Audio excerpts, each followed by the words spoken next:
Hai, sahabat YT Artikel 2. Apa kabar kalian semua? Semoga kalian semua dalam keadaan sehat. Amin. Sebelum melanjutkan ke ceritanya, jangan lupa tinggalkan like, komen, dan subscribe. Karena dengan like dan komentar kalian, yang semakin membuat admin semangat mengupload lanjutan ceritanya.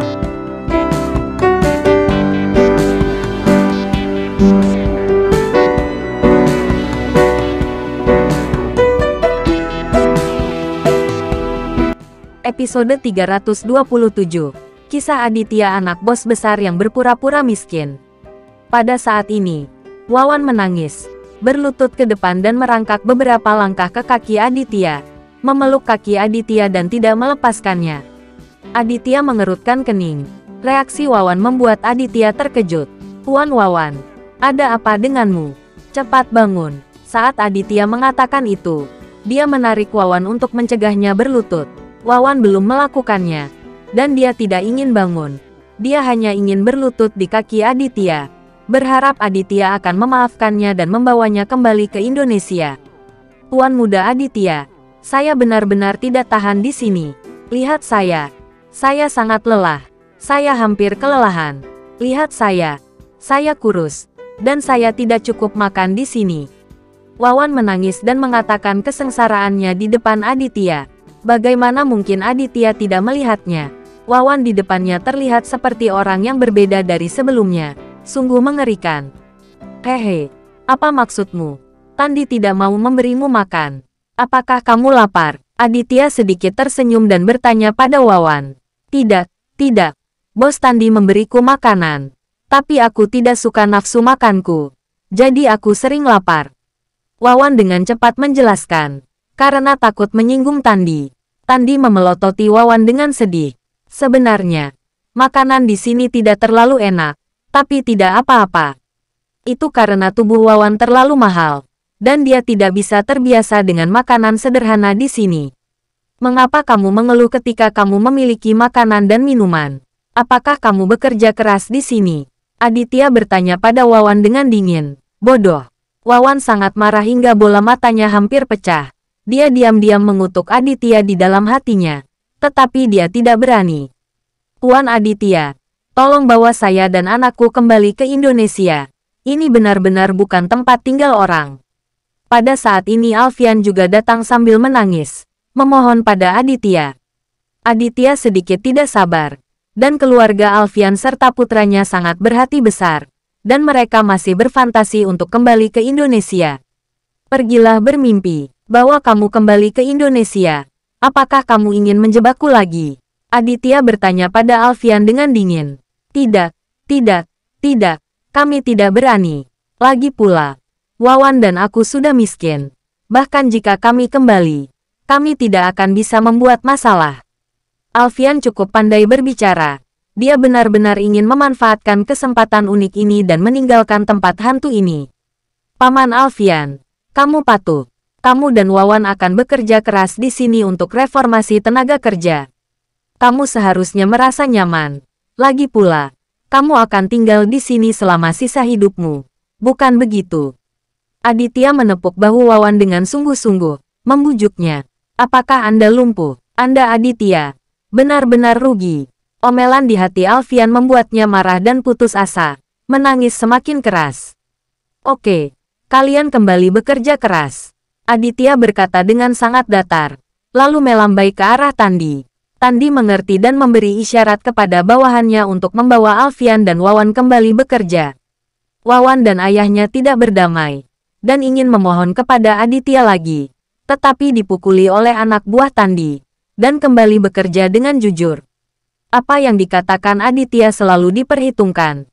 Dia mengatakan bahwa Wawan dan Alfian akan menghabiskan seluruh hidup mereka menambang di Afrika, dan mereka tidak akan mengubahnya. Sekarang Wawan penuh dengan penyesalan, tetapi itu tidak membantu. Tidak ada obat untuk penyesalan di dunia ini. "Tuan, apakah kamu lapar? Ayo makan." Tandi tersenyum tipis dan bertanya pada Aditya. Aku sangat lapar. Jadi dia berkata, ayo pergi.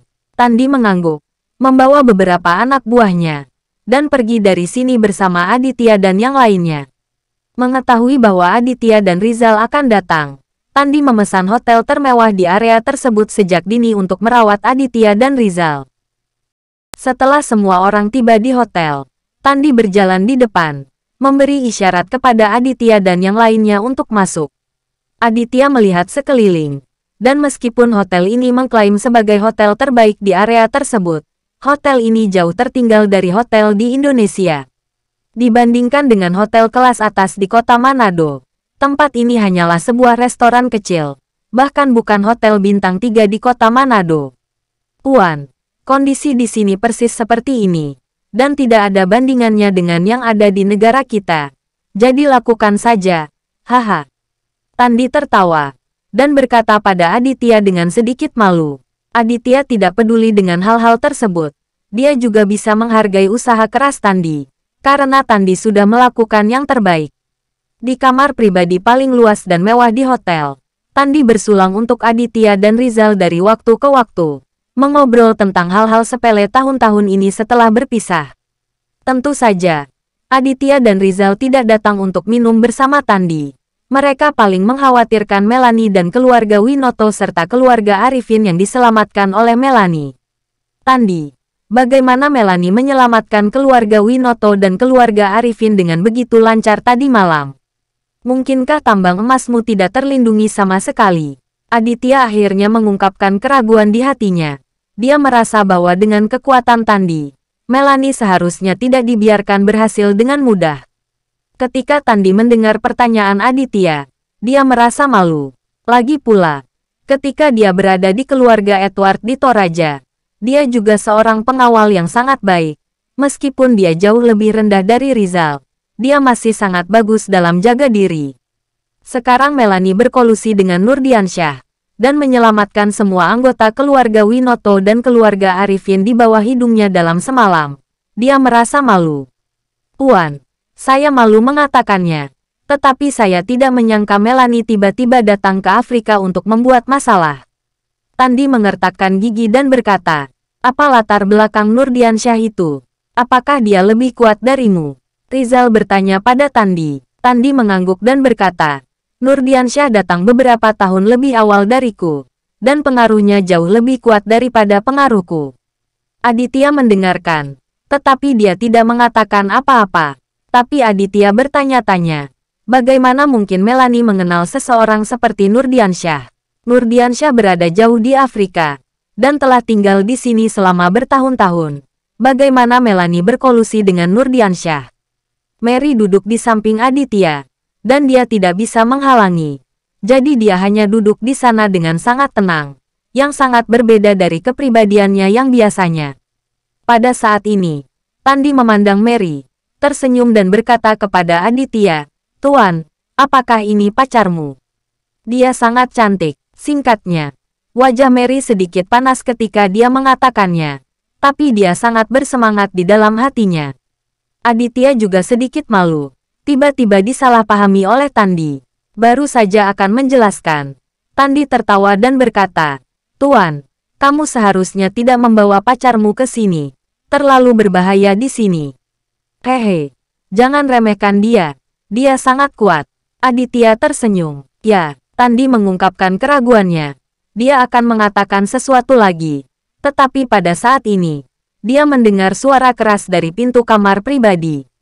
Itu ditendang dengan keras. Dan kemudian dua pria berusia awal 20-an masuk dengan langkah persegi. Wajah kedua pemuda ini lebih galak dari yang lain. Dan setelah mereka masuk, mereka semua menatap Aditya dan yang lainnya dengan mata galak. Bersambung.